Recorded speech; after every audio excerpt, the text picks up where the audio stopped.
Yeah, here's the second part about that fiber FX thing, you know, that most underrated tool in LightWave.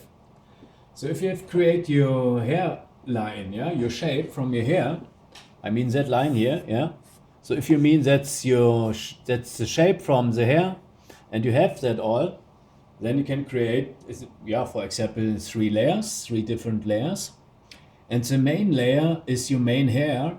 That means there you put the most hair in, and that's on the head 100 to 150,000 hairs. Yeah, so that's normal for adult human.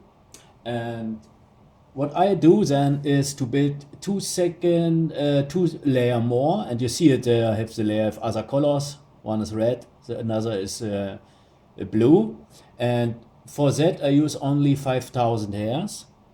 Yeah, and that two layers with the 5,000 hairs bring me then 10,000 hairs more. But that hairs is built in the FiberFX strand modeler with a little bit with another length, so 1 or 2 millimeter more, or not so much, a little bit shorter. And I give them that hair layer a different surface. So then I can following do.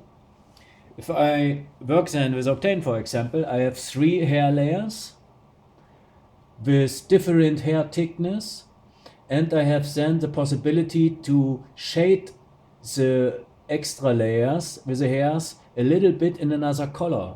Yeah, and then you become the typical hairs, you have a little bit other color.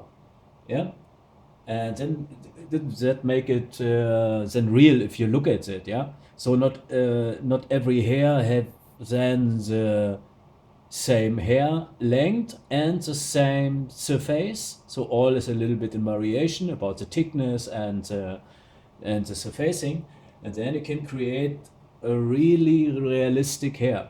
Yeah, so that's a cut fresh from, yeah, your hair cutter, so you can do things that's much more wild style, you know. But that's a good example to show what's happened if you combine the 3 layers and mix there the thickness and the surfaces. Yeah, so I show later the final rendering. I play now a little bit with the lighting, yeah, that you can see perfect the hair. But I think that's I save it. That's look good. The shape look good. Yeah, the outline here, and also the variation of the hair thickness. And so, and what you can do now is, and that's the last step. If you see the render, and for that, is it better to tune the Octane render kernel?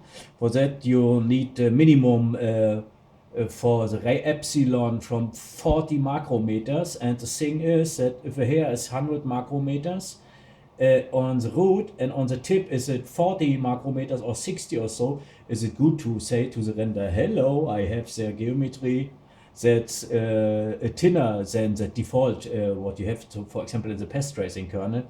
There the default is 100 macrometer, yeah, and that's not enough to render that the hair that have only 60 macrometers or 40, you know what I mean? So tune a little bit the pest tracing kernel, and then you can see all that little fine hairs, and all that in combination with the variation from that from your thickness, your surfaces, and all and the tuning from the pest training kernel bring you in the end then render outputs for the hair that looks near real. You know, I mean, you can make some more tests about the surfaces for the hair parts and so, and play with that and variation, give more variation for the colors and so.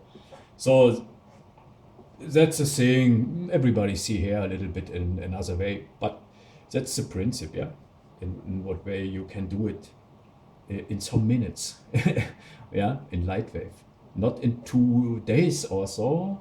You can do it, yeah, in some minutes, yeah. And if you have your setup ready to change only then the layer with your different hairs, and you have to re-render it, then you have really a fast pipeline to tune and the hair in any direction, so that you have in the end of the day a nice photorealistic render from hairs. Yeah. So later, my friends.